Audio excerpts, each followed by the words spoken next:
अस्सलाम वालेकुम। अब है chapter number 26 local anaesthetics. Local anaesthesia results when the sensory transmission from a local area of the body to the CNS is blocked. इसकी classification आती है local anaesthetics. Local anaesthetics में दो चीज़ें होती हैं, एक ईस्टर ग्रुप होता है, एक अमाइड ग्रुप होता है। ईस्टर के लिए आपने निमोनिक याद कर लेना है, Pakistan telecommunication board. P से आ जाएगा प्रोकेन, टी से आ जाएगा टेट्राकेन, सी से कोकेन, बी से बेंजोकेन। अब इसकी ऐसा इसी तरह याद करना है। लॉन्ग एक्शन में कौन सी आएगी? टेट्राकेन। शॉर्ट एक्शन में प्रोकेन और सरफेस एक्शन में बेंजोकेन, कोकेन। इसके बाद अमाइड्स में दो तरह के होते हैं। लॉन्ग एक्शन में आ जाती है जिस तरह बैच रिप्रेजेंटेटर होता है BR से बोपिवाकेन, आर से रोपिवाकेन। मीडियम एक्शन में लिडोकेन। अब इसके बाद ये 2-3 MCQs लिखे हुए हैं, यानी कि कोकेन जो होती है ना, इसकी इंट्रिंसिक सिम्पैथोमिमेटिक एक्शन होता है, किस तरह ये इनहिबिट करता है नॉरएपिनेफ्रिन रीअपटेक को इनटू नर्व टर्मिनल्स। और लॉन्ग एक्टिंग एजेंट्स जो होते हैं bupivacaine, ropivacaine, tetracaine are also less dependent on coadministration of vasoconstrictors. वो आखिर में लिखा है कि लिवर डिस्फंक्शन, जब लिवर डिस्फंक्शन हो जाए तो half life of amide local anaesthetics बढ़ जाती है और फिर इसकी टॉक्सिसिटी भी बढ़ जाती है।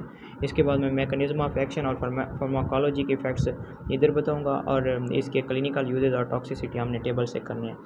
अब मैकेनिज्म ऑफ एक्शन में ये होता है कि ये सोडियम चैनल को ब्लॉक करते हैं और ये ड्रग्स जो है ना, लिपिड मेम्ब्रेन को इजीली क्रॉस करके साइटोप्लाज्म में चली जाती हैं। ये लिपिड मेम्ब्रेन को इसलिए क्रॉस करती हैं क्योंकि ये लिपिड सॉल्युबल होती हैं, ये नॉन आयोनाइज्ड और अनचार्ज फॉर्म में होती हैं, इसलिए क्रॉस कर जाती हैं।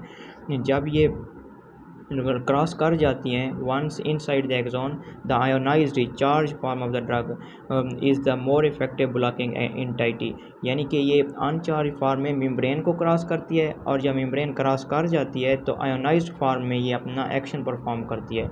इसके अलावा इसको सिर्फ 2-3 पॉइंट हैं, ये याद रखने हैं कि जो रैपिडली फायरिंग फाइबर्स होते हैं वो usually blocked easily than slowly firing fibres. और इसके बाद अगर एक्स्ट्रा सेलुलर पोटाशियम ज़्यादा होगा तो लोकल एनेस्थेटिक एक्टिविटी ज़्यादा होगी, और अगर एक्स्ट्रा सेलुलर कैल्शियम ज़्यादा होगा तो लोकल एनेस्थेटिक एक्टिविटी कम होगी। इसके अलावा in general smaller fibres are blocked more easily than longer fibres and myelinated fibres are blocked more easily than unmyelinated fibres.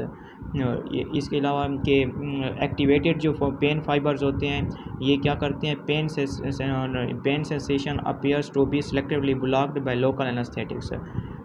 Last में क्लिनिकल यूजेस और टॉक्सिसिटी आएगी, वो हमने टेबल से करने हैं। अमाइड्स में आ जाती हैं बोपिवाकेन, रोपिवाकेन और लिडोकेन वगैरह। ये इनका मैकेनिज्म ऑफ एक्शन मैंने बता दिया है, सोडियम चैनल को ब्लॉक कर रहे होते हैं, then prevents action potential propagation. ये हम एनाल्जेसिया के लिए दे रहे होते हैं, सुप्रेशन ऑफ पेन। और इसके बाद इसकी अमाइड की टॉक्सिसिटी में ये होता है कि ये वेजोडाइलेटर होते हैं, वेजोडाइलेशन काज करवाते हैं, हाइपोटेंशन काज, ये वेजोडाइलेटर होते हैं और हाइपोटेंशन काज करवाते हैं।